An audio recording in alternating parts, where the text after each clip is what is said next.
Happy Friday, y'all. Welcome to another weekend review with me, the one and only. You can follow me on Twitter, Instagram, or you can subscribe to my YouTube channel. The link is in the bio. So for those who are coming on, hello. Happy Friday. Wagwan. Konnichiwa. Hola. All of those hellos. Sapase. Hello to everyone. So I'm just going to jump right into the logistics of it all. I have to start off with COVID because we're still in the midst of this pandemic. We're 21 months in, 21 months as of Sunday. So here we are. Yes, I'm glad. Thank you so much, Enrique. Hope you and your husband as well. Getting all them gifts. So, according to the Johns Hopkins University in Medicine website, we have a total of 264,892,562 global confirmed cases of COVID-19. Global death toll is 5,242,384. U.S. confirmed cases are 48,990,127. Yikes. The U.S. death toll is 787,695. So I'll read those again. The global confirmed cases of COVID-19 in 191 countries is 264,892,562. Global death toll is 5,242,384. U.S. confirmed cases are 48,990,127, and U.S. death toll is 787,695. And with this new case, Omicron, they say it originated in Africa, but people from Europe have it. It's a virus, a new variant that's mutated amongst mostly unvaccinated folks. So if you thought Delta was horrible, try Omicron. And that's why it's important to get vaccinated. So according to the vaccinations, if we're going to cover vaccines and have a vaccine tracker, data visualizations, oh my God, I always botch up the word all the time. So about 60-something%, like 61% of the nation is vaccinated. Of course, California had the highest people fully vaxxed at 25 million, followed by Texas, then New York, and etc. And yeah. So, the president, he's nice. I got mine. So I got mine Tuesday. So the president, because I have a speech to say, because I almost forgot. The president has a new winter COVID plan that will reimburse you for your home test. So he has that plan. He also said that if you have been vaccinated, hello, Dr. C, if you have been vaccinated 6 months ago, you are eligible to get your booster. And if I were you all, I will get that booster right now.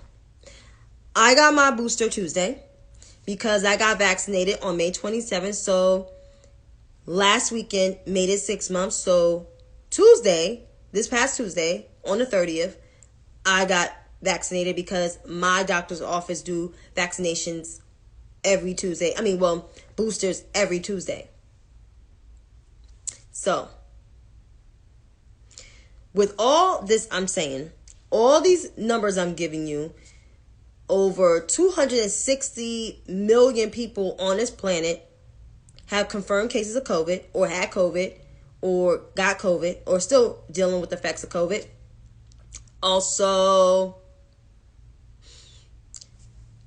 a chunk of that 260 something million people, 48 million Americans, almost 50 million Americans had COVID or dealing with the effects of COVID.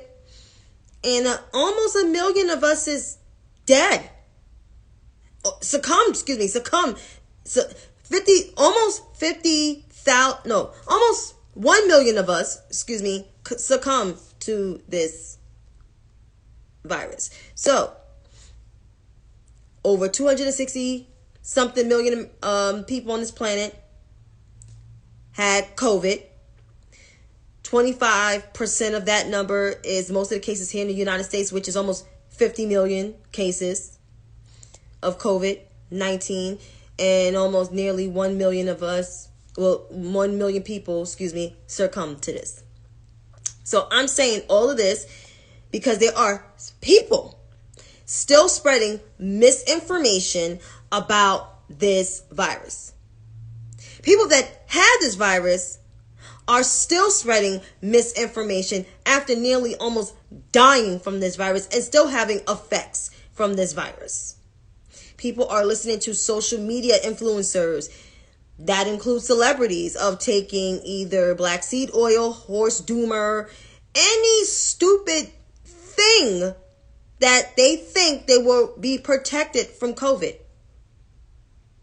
So I'm going to say this, and it's going to offend people. But at this point in time, I say I don't care, but I really don't care.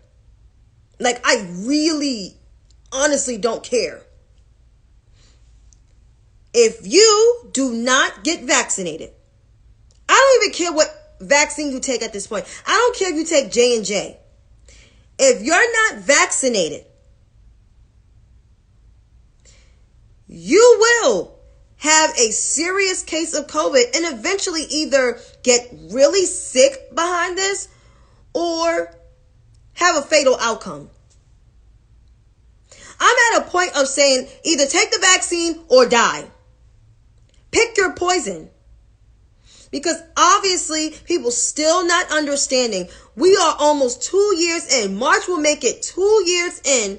And you guys are still fucking around out here, not wearing no mask, not vaccinated, spreading misinformation, and just doing God knows whatever and affecting your family members. This is a global health crisis. It is a public health issue. And when it's a public health issue, your choice of not taking the vaccine affects people like me. So your choice of not taking the vaccine will hurt others around you. So if you want to be dumb, reckless, and stupid out here, by all means necessary, go ahead, be stupid. Be stupid on your own terms. Don't be stupid around me, because I'm not that one. And if you get sick, I won't really feel bad. And I know it's hurtful, and y'all say I'm a Christian, but at this point, I'm tired of being a good Christian to folks that just want to be stupid and reckless out here and endangering others around you. And knowing your loved ones have various health complications pre-COVID. So if you want to be dumb and stupid out here, be my guest, but you will have a bad decision. You will either suffer badly from COVID or have a fatal outcome. And that's all to it. Like, I am so sick of this bullshit. Dr. C, I agree. Like, this shit, hey, Rick, this shit, we've been dealing with this shit for nearly 2 years. It's been 2 years for China. In America, even though we had a case on January 22nd, we didn't declare a national health emergency until March 11th. And that's because this dummy realized that there's more cases. Oh, it will go away like the flu. So everybody trying to give this knucklehead, the bum from Queens, a pass, you have to be out your motherfucking mind to do so. I mean, like, yes, I'm dragging the Christian folks. I'm the Christian person dragging the Christian folks because they need to be dragged too. They want to go to church and shit and hug everybody. I'm not going in my church right now because I care about the elderly in my church. I care about the immunocompromised people in my church. That's why I'd rather just join. Even when they do church in person once a month, I stay my ass the fuck home. Because I refuse to endanger anyone else. And I am triple vaccinated. And I'm still not going into my church. Like, this is a bad health crisis, and it affected us on a global scale, on a mental health scale. And who's to say, do I want COVID to last long? No, I don't. I don't. I really don't. But you know what? We're in this shit. And I have to wear my mask. And I don't know when we're going to get out of it. But we will. And a lot of COVID deniers are dying. But you know what? That's what the fuck happens when you continue to spread misinformation. So, that's it. But, not to drag on this thing. Are travel bans efficient? Honestly, travel bans ain't gonna help. You know what helps? Mitigation, social distancing, and a partial lockdown. Not an extended lockdown, but a partial lockdown. And more mask wearing, and more testing, and more vaccination. Getting vaccinated is helpful. Travel bans really don't work, in my opinion. But moving right along, exactly, Dr. C. Congress averted another shutdown, and I believe it lasts until February 18th, somewhere around there. And to combat the debt ceiling, that the Republicans have created that drama, which I'm not surprised. I'm surprised the Senate even got together and not avert another shutdown. Everybody thought there was going to be a shutdown under the Biden and Harris administration. You think again, bitch. It's not going to happen. No. And we're claiming that it's not going to happen because the Republican Party seems like they want that shit to happen so they can gain back the House again, which I highly doubt that's going to happen.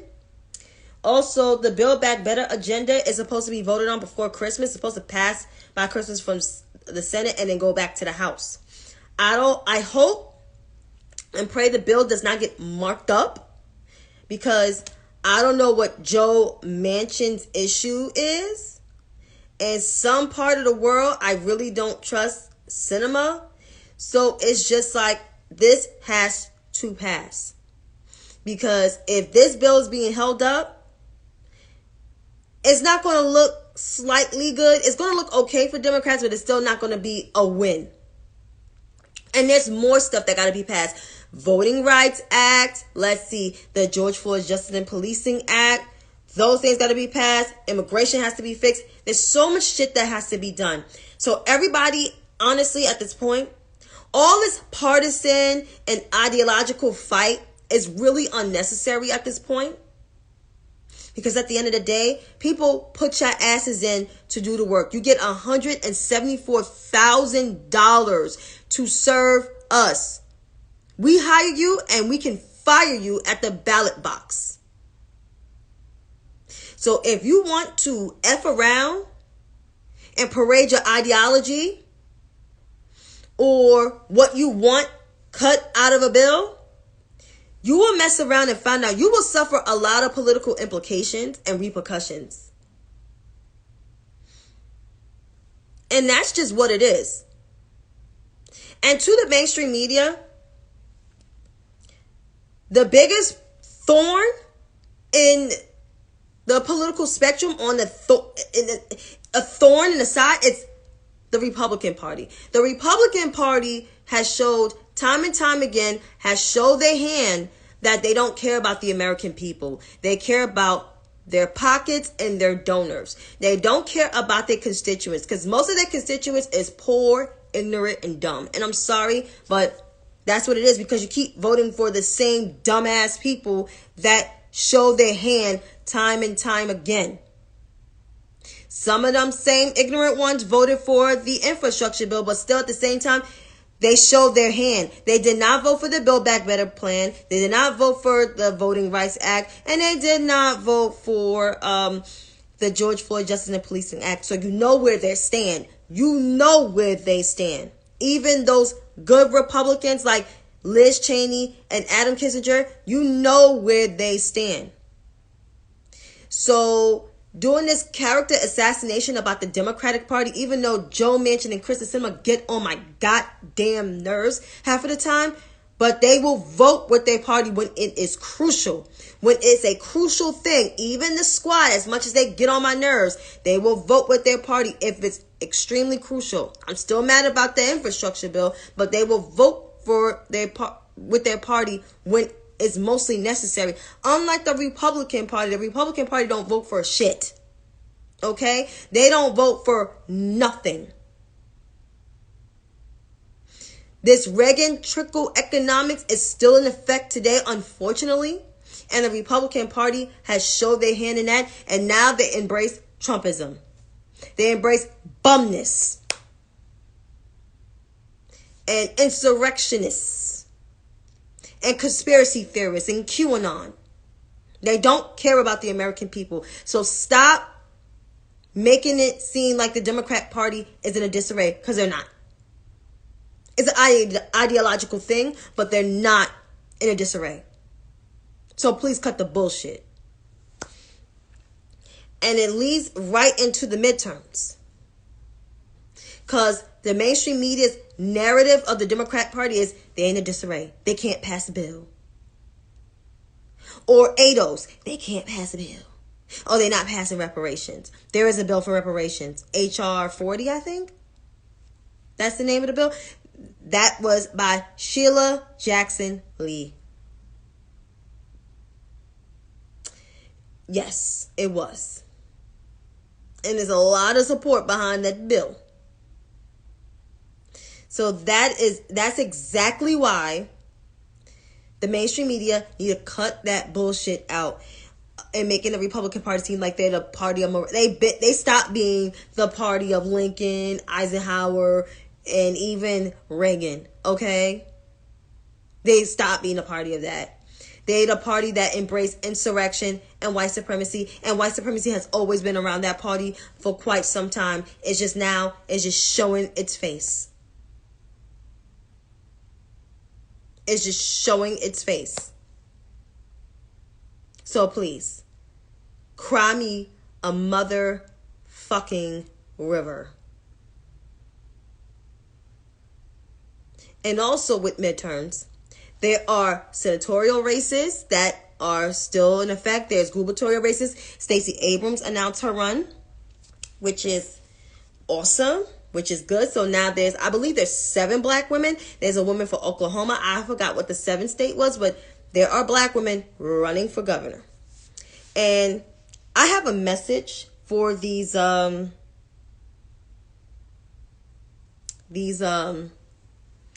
me back people. Follow me back resistors. Some follow me on Twitter, and that's fine. But I have something to say. And it's going to rub people the wrong way, but the truth always hurts. But it will set you free. And it will enlighten you and encourage you.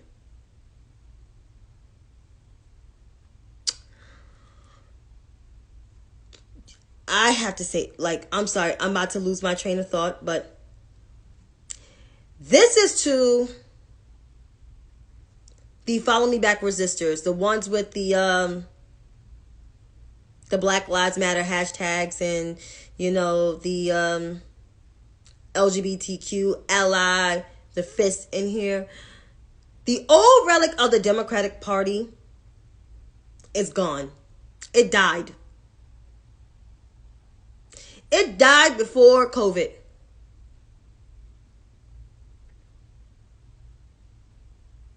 Literally died. And I know some of y'all throwing y'all support to Stacey Abrams. I support Stacey Abrams too. When I, start getting a paycheck, because that's happening soon, I will throw my support to her and to my AG that's running.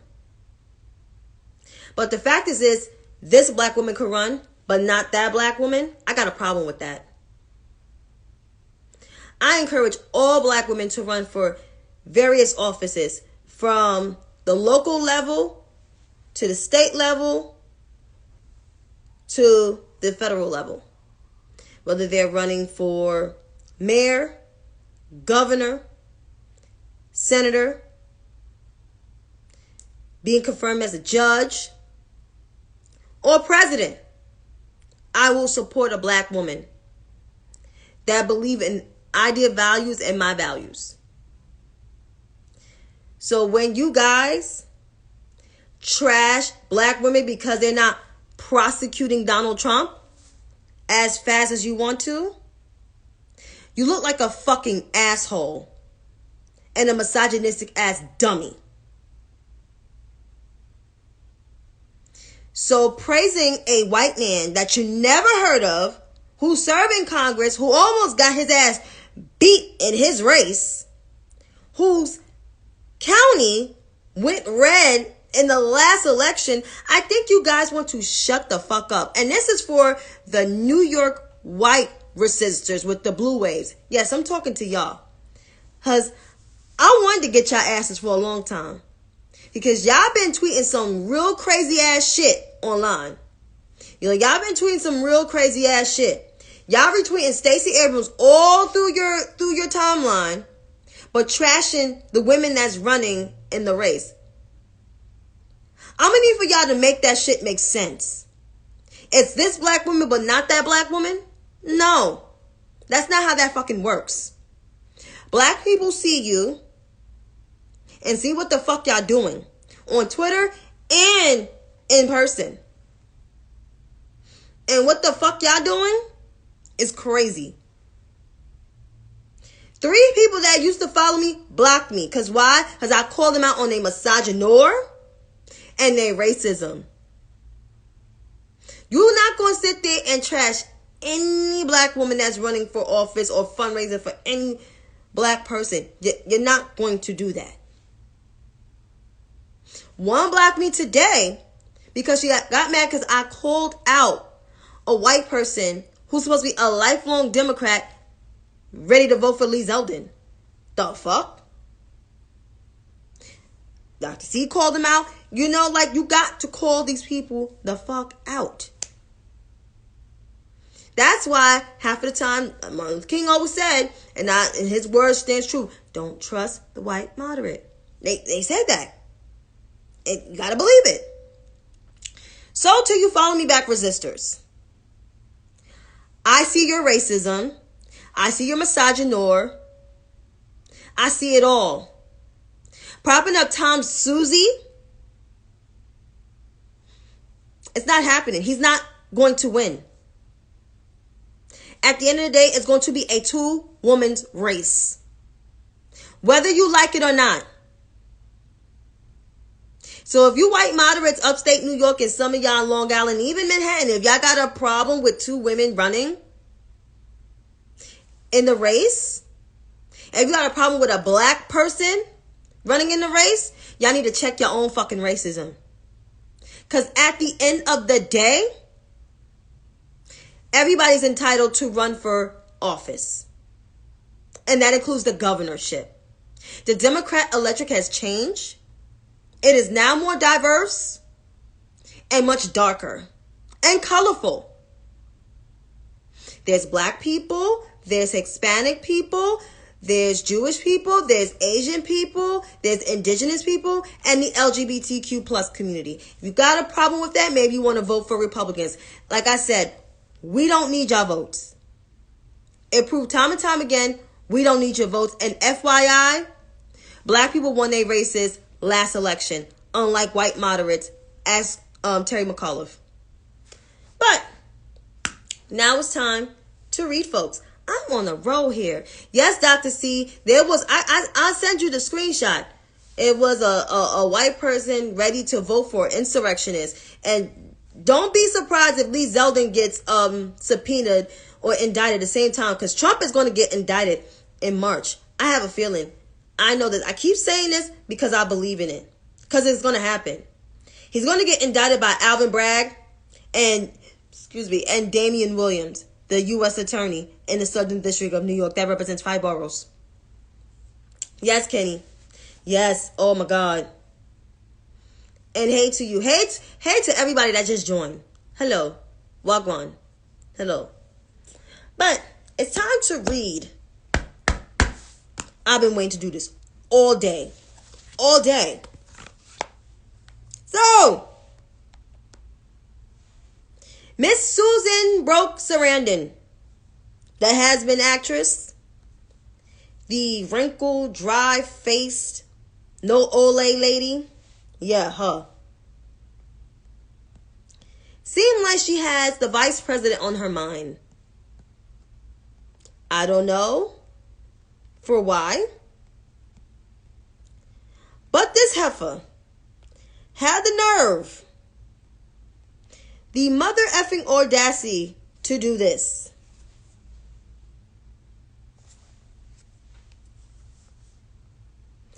After, there was some aides to, resign at the end of the year. So here's the thing. White House aides, some of them worked there for a year, 2 years. It switches out every now and then. Y'all didn't say nothing about the Trump administration. But to no money, broke, dry, no ole, Susan Sarandon.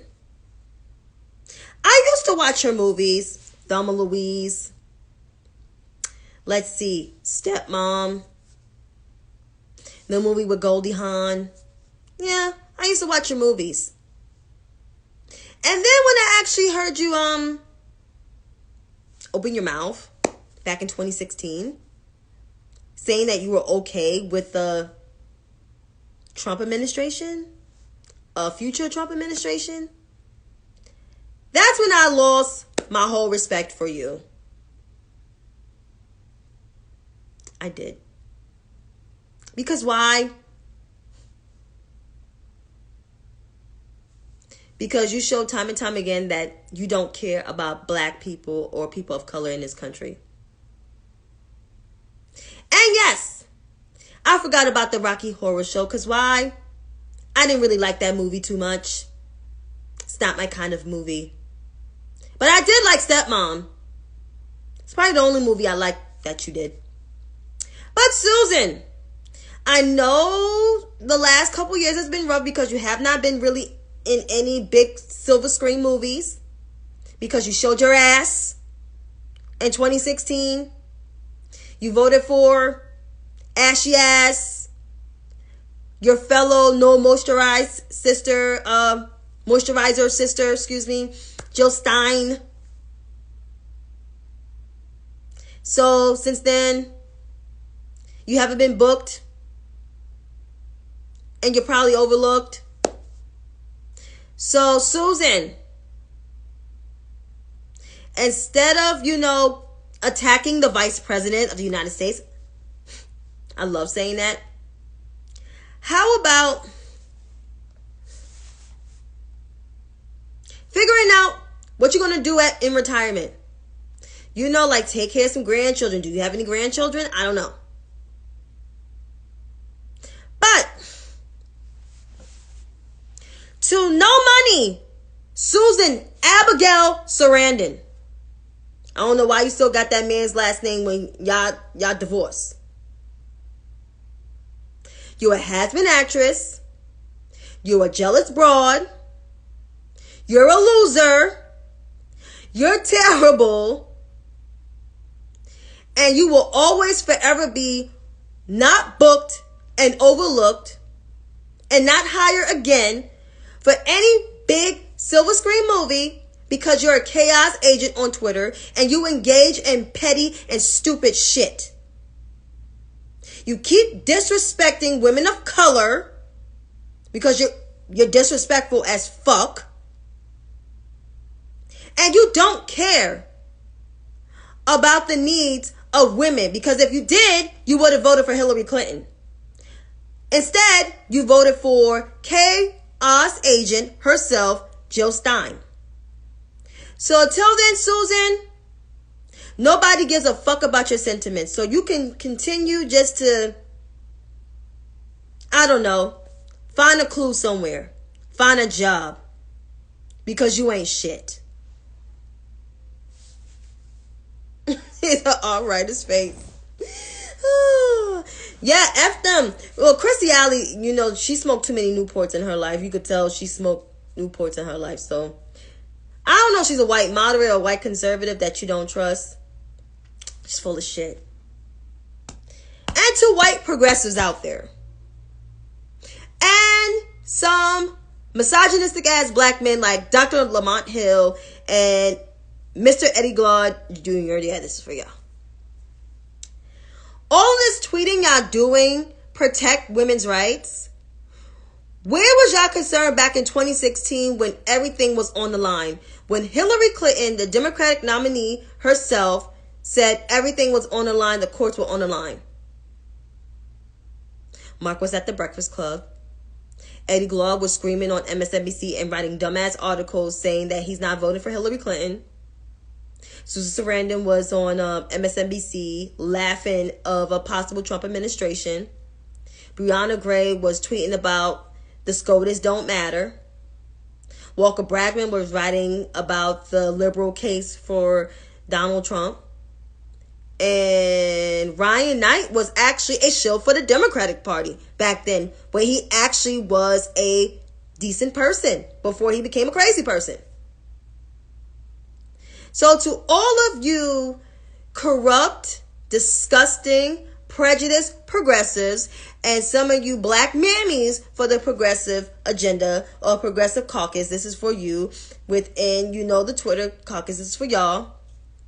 I don't want to hear what y'all have to say. I don't care what you guys have to say. You guys can shut the fuck up, stay mute, because first and foremost, you guys did not give a damn back in 2016 when everything was on the line. You know who gave a damn? Black women. Us 94% of black women, we cared about democracy. We cared about everything being on the line because black women is always right. Not the 47% who decided they showed up and did not talk to their 53% of their sisterins that voted for Donald Trump. So you 47%, y'all can stay the fuck out my mentions. But this is to the progressives. This is to y'all. You guys voted for Jill Stein, stay home, or 12% of you voted for Donald Trump. So now that you want to, you know, wear your pink pussy hats, marching up and down the street and try to say you're down with us. No, you're not down with us. You never was and you never will be. You're not an ally. So therefore, miss me with that bullshit. But this is to all white Dems around the spectrum. This is for y'all. This is all for y'all. I said this time and time again. The old white relic of the Democratic Party is ceased. It's no longer. It's gone. Every person getting elected in the Democratic Party is black people. People of color. Not old ass white men in their late 50s through their 70s. The only person, the last person was to get elected that was that old is the president. And after him, it's done. It was done. 2021 showed y'all that people of color are valuable candidates. The Democratic Party is a party of fresh and new ideas. It's not the LBJs of the world anymore, not the Bill Clintons of the world, not even the Joe Bidens of the world. That is done. Tom Suozzi is not the face of the Democratic Party. He is not the savior for the Democratic Party, especially not here in New York. It's people of color. It's women. It's not Tom Suozzi. It's not even Bill de Blasio. So, with that being said, stop throwing that fucking man in our face. And for Tom to leave Congress,